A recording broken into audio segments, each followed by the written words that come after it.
क्या प्रधानमंत्री और गृह मंत्री को नहीं है राजनीति से फुर्सत? क्या सरकार की लापरवाही का फायदा उठा रहे हैं आतंकी?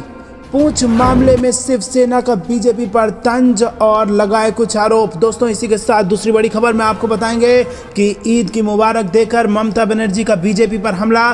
कहा, अगर हम एक हो जाएं तो तुम्हारी कुर्सी गिर जाएगी। तीसरी खबर में जिक्र होगा कि यह सच बोलने की कीमत है, मैं सच बोलने के लिए कोई भी कीमत चुकाने को तैयार हूं। राहुल गांधी ने बंगला खाली करने के बाद बीजेपी पर कसा तंज। चौथी खबर में जिक्र होगा कि मल्लिकार्जुन खड़गे ने कर्नाटक में कांग्रेस को बताया एकजुट, भाजपा पर लगाया भ्रष्टाचार को बढ़ावा देने का आरोप। और पांचवी खबर में जिक्र होगा कि पुलवामा हमले में नए खुलासे पर आश्चर्यजनक है सरकार की चुप्पी, कांग्रेस का बड़ा बयान। तो दोस्तों, अगर आपको भी ऐसा लगता है कि पुलवामा मामले की और पूंछ में जो मामला हुआ है इस पर सरकार को चुप्पी तोड़नी चाहिए और देश को जवाब देना चाहिए, और आपको भी ऐसा लगता है कि 24 में बदल रही है सरकार, तो वीडियो को लाइक करके कमेंट में लिखिए जय हिंद। और साथ ही साथ रोज की इस प्रकार की खबरों के लिए चैनल को सब्सक्राइब करके बेल आइकन दबाइए। रुक करते हैं सबसे पहली और बड़ी खबर की तरफ।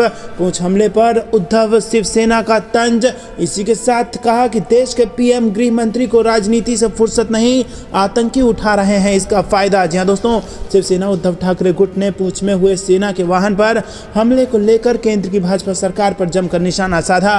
उन्होंने कहा कि भाजपा को सिर्फ और सिर्फ राजनीति करना ही आता है। ऐसे वक्त जब हमारे सैनिक शहीद हो रहे हैं वो राजनीति से बाज नहीं आ रहे हैं। प्रधानमंत्री नरेंद्र मोदी, गृह मंत्री अमित शाह और रक्षा मंत्री राजनाथ सिंह राजनीतिक काम में व्यस्त हैं। आतंकवादियों ने इसी का फायदा उठाया। तो दोस्तों, बड़ा गंभीर आरोप लगाया है। कहा कि राजनीति से बाज नहीं आ रहे हैं देश के प्रधानमंत्री और गृह मंत्री और रक्षा मंत्री राजनाथ सिंह, और इसी राजनीतिक काम में व्यस्त रहने का आतंकियों ने फायदा उठाया और सरहद पर हमारे जवान शहीद हो रहे हैं। पार्टी ने अपने मुखपत्र सामना के संपादकीय में कहा कि जम्मू कश्मीर को विशेष दर्जा देने वाले अनुच्छेद 370 को निरस्त होने के बाद भी कश्मीर घाटी में हिंसा जारी है और हमारे जवानों को शहीद होना पड़ रहा है। क्या इसके लिए सरकार की जिम्मेदारी बनती है कि नहीं बनती है? दोस्तों, कमेंट में अपनी राय हम तक जरूर पहुंचाइए। रुक करते हैं अगली ब्रेकिंग न्यूज की तरफ। अगर हम एक हो जाएंगे तो तुम्हारी कुर्सी गिर जाएगी, ईद की मुबारकबाद देकर बोली ममता बनर्जी। जी हां दोस्तों, टीएमसी प्रमुख एवं पश्चिम बंगाल की सीएम ममता बनर्जी ने ईद की मुबारकबाद देने के साथ ही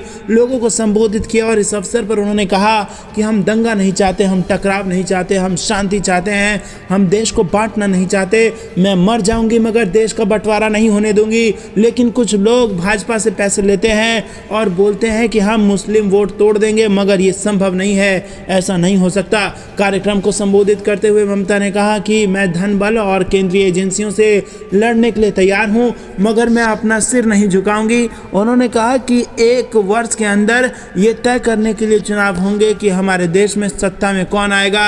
आइए हम वादा करें कि हम विभाजनकारी ताकतों के खिलाफ एकजुट होंगे और लड़ेंगे। हमें ये सुनिश्चित करना चाहिए कि हम सभी मिलकर अगले चुनाव में उन्हें वोट ना दें। यदि हम लोकतंत्र की रक्षा करने में नाकाम रहे तो सब कुछ समाप्त हो जाएगा। संविधान बदला जा रहा है, इतिहास बदला जा रहा है। एनआरसी के मुद्दे को लेकर ममता ने कहा कि वो इसे लागू करना चाहते हैं, मगर मैं ऐसा होने नहीं दूंगी। ममता ने किसी का नाम लिए बिना कहा कि एक नेता वो होता है जो बांटने वालों के खिलाफ जाकर सभी का ध्यान रखता है, मगर वो हमें बहुत प्रताड़ित कर रहे हैं। दोस्तों, रुक करते हैं अगली ब्रेकिंग न्यूज की तरफ। ये सच बोलने की कीमत है, मैं सच बोलने के लिए कोई भी कीमत चुकाने को तैयार, बंगला खाली करने पर बोले राहुल गांधी। जी हां दोस्तों, कांग्रेस नेता राहुल गांधी अपने तुगलक लेन बंगले को खाली करते वक्त खासे भावुक नजर आए और कहा कि मैं भारत की आवाज के लिए लड़ रहा हूं, मैं हर कीमत चुकाने को तैयार हूं। उन्होंने आगे कहा कि हिंदुस्तान के लोगों ने मुझे 19 साल तक ये घर दिया, मैं उनका शुक्रिया अदा करना चाहता हूं।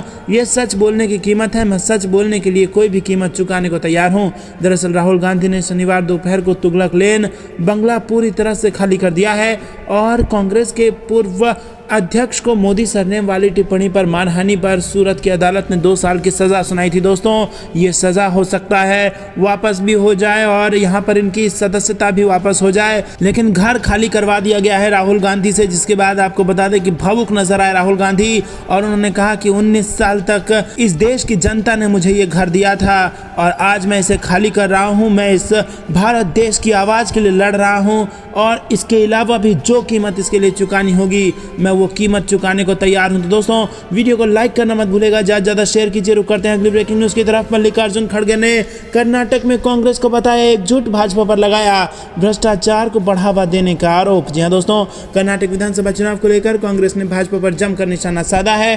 कांग्रेस अध्यक्ष मल्लिकार्जुन खड़गे ने शनिवार को कहा कि भाजपा ने कर्नाटक में पिछले 5 सालों में भ्रष्टाचार को बढ़ावा दिया। उन्होंने कहा कि भाजपा खुलेआम 40% कमीशन ले रही थी, जिसे ठेकेदारों ने पर्दाफाश किया है। वहीं मल्लिकार्जुन खड़गे ने कहा कि मुझे लगता है कि इतना ही काफ़ी है, उन्हें दूसरों से बचाव की जरूरत नहीं है। उन्होंने कहा कि कर्नाटक में भ्रष्टाचार, बुनियादी ढांचे की कमी और विभाजन की राजनीति से लोग थक चुके हैं। उन्होंने कहा कि कर्नाटक के लोग एकजुट हैं और वो चाहते हैं कि कांग्रेस सत्ता में आए। दोस्तों रुक करते हैं अगली ब्रेकिंग न्यूज़ की तरफ। पुलवामा हमले में नए खुलासे पर आश्चर्यजनक है सरकार की चुप्पी, कांग्रेस ने साधा बीजेपी पर निशाना। जी हां दोस्तों, कांग्रेस ने कहा है कि पुलवामा हमले पर जम्मू कश्मीर के तत्कालीन राज्यपाल सत्यपाल मलिक के हाल के खुलासे से जो तथ्य सामने आए हैं वो हैरान करते हैं और देशवासियों को उम्मीद थी कि सरकार इसका जवाब देगी, लेकिन आश्चर्य की बात यह है कि मोदी सरकार ने इस पर चुप्पी साध ली है। कांग्रेस संचार विभाग के प्रमुख पवन खेड़ा ने शनिवार को यहां पार्टी मुख्यालय में संवाददाता सम्मेलन में कहा कि श्री मलिक ने खुलासा किया है कि श्रीनगर भेजने के लिए यदि जवानों को 5 विमान मुहैया कराए जाते हैं तो उन्हें शहादत से बचाया जा सकता है।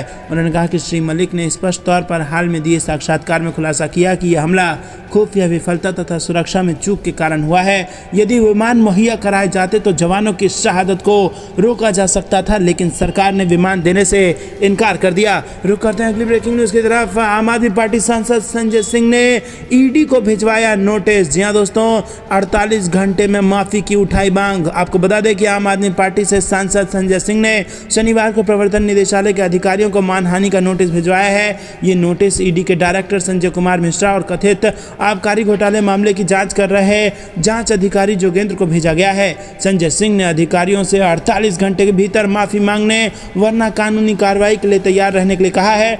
आम आदमी पार्टी के राज्यसभा सांसद संजय सिंह का दावा है कि ईडी ने चार्जशीट में मेरा नाम झूठा डाला, किसी गवाह ने मेरा नाम नहीं लिया। इसके बावजूद केस में मेरा नाम होना इस बात के संकेत हैं कि प्रवर्तन निदेशालय ने मुझे बदनाम करने के लिए षड्यंत्र के तहत मेरा नाम अपनी कंप्लेंट में डाला है, जबकि मेरे खिलाफ ना तो कोई गवाह है ना ही सबूत। दरअसल आम आदमी पार्टी नेता संजय सिंह ने गुरुवार को कहा था कि दिल्ली शराब घोटाला मामले में आरोप पत्र में फर्जी तरीके से नाम शामिल करने को लेकर मैं ईडी के अधिकारियों के खिलाफ आपराधिक मानहानि का मुकदमा करूंगा, और उन्होंने कर भी दिया। रुक करते हैं अगली ब्रेकिंग न्यूज़ की तरफ। मुकदमा करूंगा दोस्तों, रुक करते हैं अगली ब्रेकिंग न्यूज़ की तरफ। निकाय चुनाव के बीच यूपी में कई सीटों पर बीजेपी में फूट खुलकर सामने आई गुटबाजी। जी हां दोस्तों, उत्तर प्रदेश में निकाय चुनाव को लेकर दूसरे चरण के नामांकन में अब केवल 2 दिन का समय बचा है, लेकिन बीजेपी के लिए बागियों के बाद अब अंतरकलह और गुटबाजी ने फिर समस्याओं को बढ़ा दिया है। कानपुर में बीजेपी में अंतरकलह और गुटबाजी फिर से सामने आई है और इससे पहले गाजियाबाद में भी मेयर टिकट को लेकर बीजेपी में खींचतान की बात सामने आई थी। कानपुर में बीजेपी के मेयर पद को लेकर गुटबाजी बढ़ती जा रही है। बीजेपी के मेयर पद की सबसे मजबूत मानी जा रही प्रत्याशी का खेल बिगाड़ने के लिए अब विरोधियों की चाल आड़े आने लगी है। और ऐसे ही खबरों से अपडेट रहने के लिए हमारे चैनल को सब्सक्राइब करना ना भूलें।